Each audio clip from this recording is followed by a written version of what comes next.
안녕하세요. 내일의 그래프입니다. 오늘은 메타버스 주식의 대표주자인 유니티에 대해서 간략히 알아보려고 합니다. 현재의 상황으로 보면 밸류에이션이 어느 정도 차 있는 것처럼 보여지지만 게임에 국한하지 않고 그 외 세상을 보면 무궁무진한 세상이 열려 있다고 보여집니다. 우선 간단히 유니티에서 게임을 디자인하는 것이 어떤 것인지 살펴보겠습니다.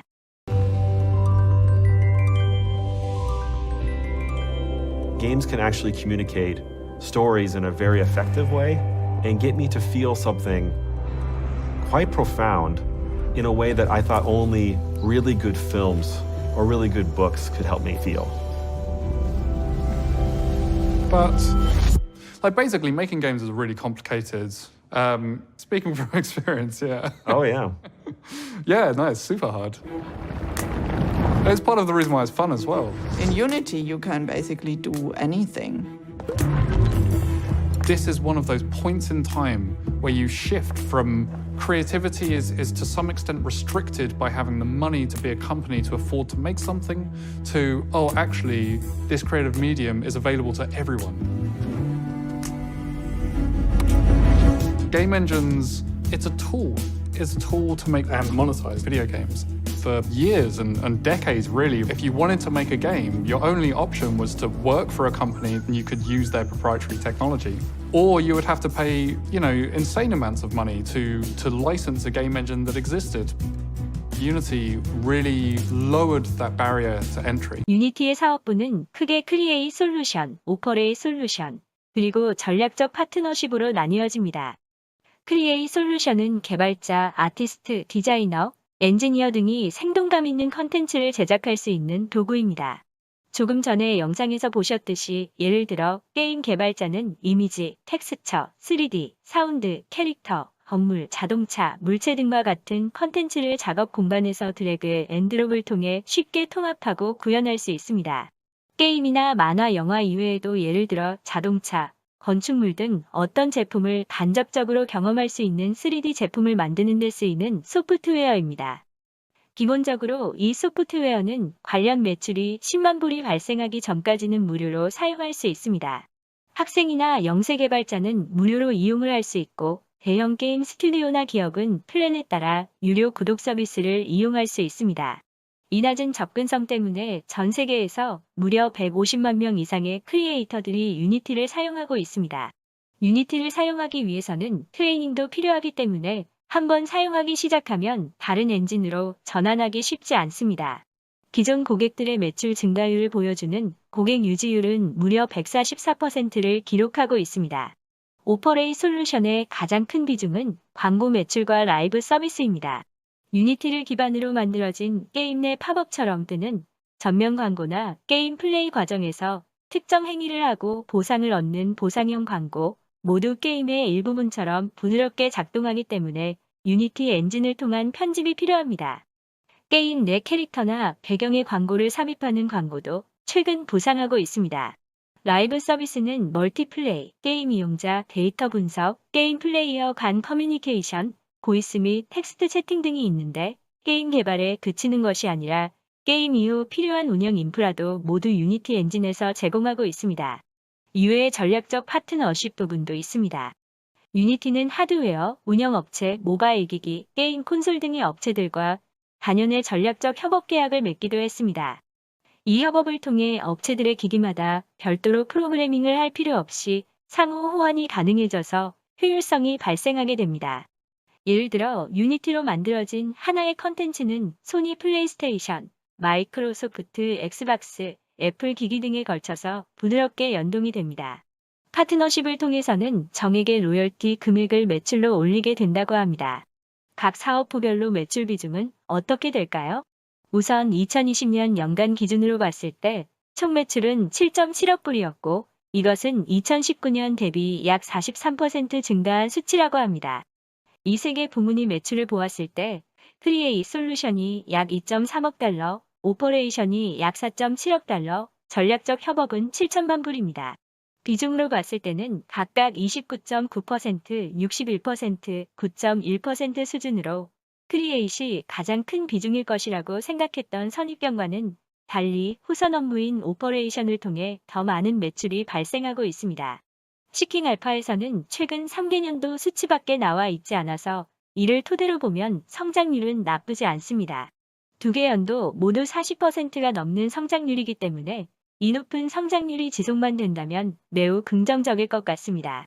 다만 매출이 증가할수록 손실이 더욱 커지는 구조를 보이고 있는데 비용이 급증한 부분은 콜에서도 밝힌 바 있는데 상장을 준비하면서 대량의 스톡옵션이 비용으로 약 4,800만 불 인식되었고 6,400만 달러는 상장 이후 75만 주를 재단에 기부하면서 예상보다 높은 비용이 인식된 것으로 보입니다. 2021년부터는 다시 정상화될 것으로 보입니다. 현재 예상으로는 유니티는 2023년에는 흑자로 전환할 것으로 예상이 되고 있습니다. 다만 금번 IPO를 통해 현금을 약 17.5억 달러 수준까지 확보한 것은 향후 공격적인 확장을 가능하게 할 것으로 보입니다. 문제는 2020년 성장률은 아무래도 코로나로 인해 사람들이 더 게임에 몰리면서 올라간 성장률일 수도 있기 때문에 보수적으로 볼 필요가 있습니다. 게다가 경영진에서 배포한 올해 가이드라인을 보면 경영진은 1분기 성장률은 연간으로 최대 32% 증가인 2.2억 달러, 2021년 연간 기준으로 최대 26% 증가인 9.7억 달러를 바라보고 있습니다. 경영진도 코로나로 인해서 올라갔을 성장률이 약 3% 정도라고 파악을 하고 있습니다. 게다가 애플에서 최근 IDFA 정책 변경을 하면서 유니티도 매출의 약 3% 정도는 감소할 수 있을 것이라고 예상을 하고 있습니다. 이 정책은 전반적인 디지털 광고 시장에도 부정적으로 영향을 미치고 있는데 IDFA는 애플이 모바일 기기 사용자의 활동 정보를 쉽게 알아낼 수 있는 일종의 식별값입니다. 게임을 많이 검색한 사람이 있다면 게임을 좋아하는 유저라는 식벽을 붙이고 광고주들은 이들을 대상으로 관련 광고를 뿌려 자사 제품으로 유인할 수 있게 되는 것입니다. 그런데 이전에는 애플이 소비자들의 암묵적으로 동의를 받고 식별을 했다면 이제는 동의를 받아야만 정보를 가져갈 수 있기 때문에 정보를 주지 않는다면 유저들의 선호도를 파악할 수 없어서 효과적인 광고 타겟팅이 어려워지게 됩니다. 여기까지만 본다면 유니티의 매력도가 투자를 할 만큼 높아 보이지는 않는 측면이 있습니다. 성장률은 하락하는데 아직 10억 불이 되지 않는 매출에 매출 대비 기업가치 43배 수준의 높은 밸류에이션까지 감안을 한다면 더더욱 그래 보입니다. 다만 최근 최고점이었던 약 172불 대비 하락하여 장기적으로 보시는 분들은 저가 매수로 진입하기 괜찮아 보입니다. 하지만 미래를 본다면 유니티는 다른 그림을 보여줍니다. 이 그림은 시킹 알파와 룩벤처스에서 제공한 그림인데 앞으로 나타날 유니티의 기회 요인을 잘 보여주고 있습니다. 특히 유니티 프로그램의 용도를 더욱 확장시켜줄 빅게이밍 분야에 다양한 산업군이 계속 등장하고 있습니다. 유니티는 이미 세계에서 가장 큰 자동차 회사들 10곳과 건축 설계 회사 10개 중 8곳이 디자인과 시뮬레이션에 유니티를 사용하고 있습니다. 국내에서도 삼성중공업과 두산인프라코어 같은 조선 중장비 업체가 이 회사 소프트웨어를 디즈니의 2019년 라이온킹도 유니티를 기반으로 만들어졌다고 합니다. 빅게이밍 분야의 매출은 약 8%에 불과하기 때문에 앞으로 성장 가능성이 더 높다고 하겠습니다. 유니티는 이 시장 기회를 약 170억 달러 정도로 보고 있는데 건축 및 엔지니어링 100억 달러, 자동차는 70억 달러 시장으로 보고 있습니다. 한 리서치 기관이 발표한 자료에 의하면 유니티 제품의 잠재적 사용자가 될 수 있는 엔지니어와 기술 인력은 3,700만 명으로 추산된다고 합니다. 그만큼 미래가 밝다고 하겠습니다. 수많은 기업에서 유니티를 활용하고 있는 영상도 한번 살펴보시겠습니다.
그리고 조금 더 먼 미래에는 메타버스로 표현되는 증강현실과 가상현실에서도 유니티 잘 활용될 수 있을 것으로 보입니다.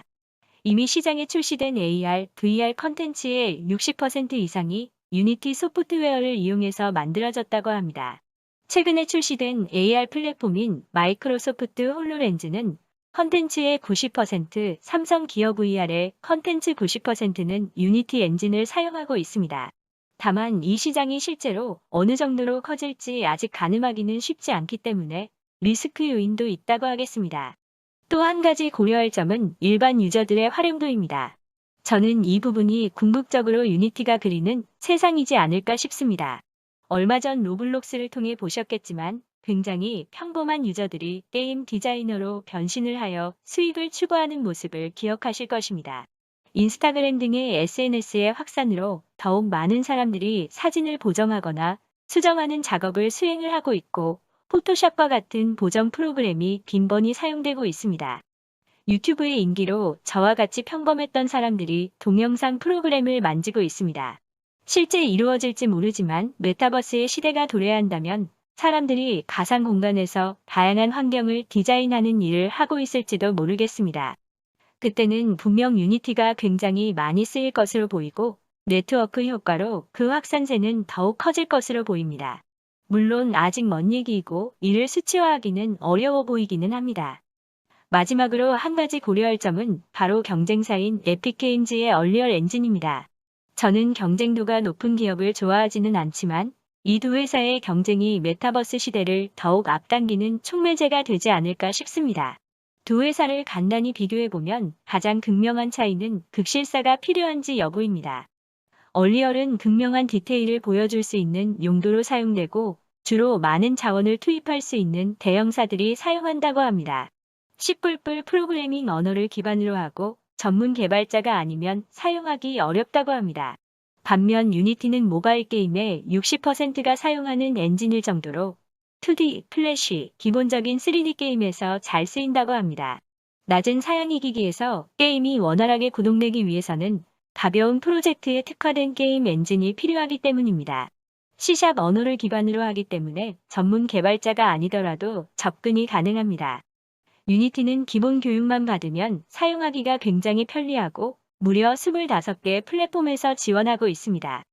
궁극적으로 일반 유저들의 창작 행위를 이끌어내는 데는 유니티가 유리한 면이 있는 것 같습니다. 최근 애플과 에픽게임즈 간의 대립각도 유니티가 반사적으로 수혜를 입을 수 있는 구간으로 보입니다. 표면적으로 떠오른 문제는 구글 애플이 자사가 운영하는 글로벌 앱마켓에 입점한 게임에서 발생한 매출 30%를 떼어가는 수수료 부분인데 이를 에픽게임즈가 강하게 저항을 하고 있습니다. 물론 시간이 지나면 합의에 이르겠지만 이 갈등은 유니티가 유리하게 활용할 수 있을 것 같습니다. 이상과 같이 유니티에 대해서 간단히 살펴보았는데 간단히 장점과 단점을 정리해보았습니다. 다소 기다림이 있을 수 있는 종목이지만 언젠가는 분명 보답을 하지 않을까 하는 개인적인 생각을 해보았습니다. 오늘도 들어주셔서 감사합니다.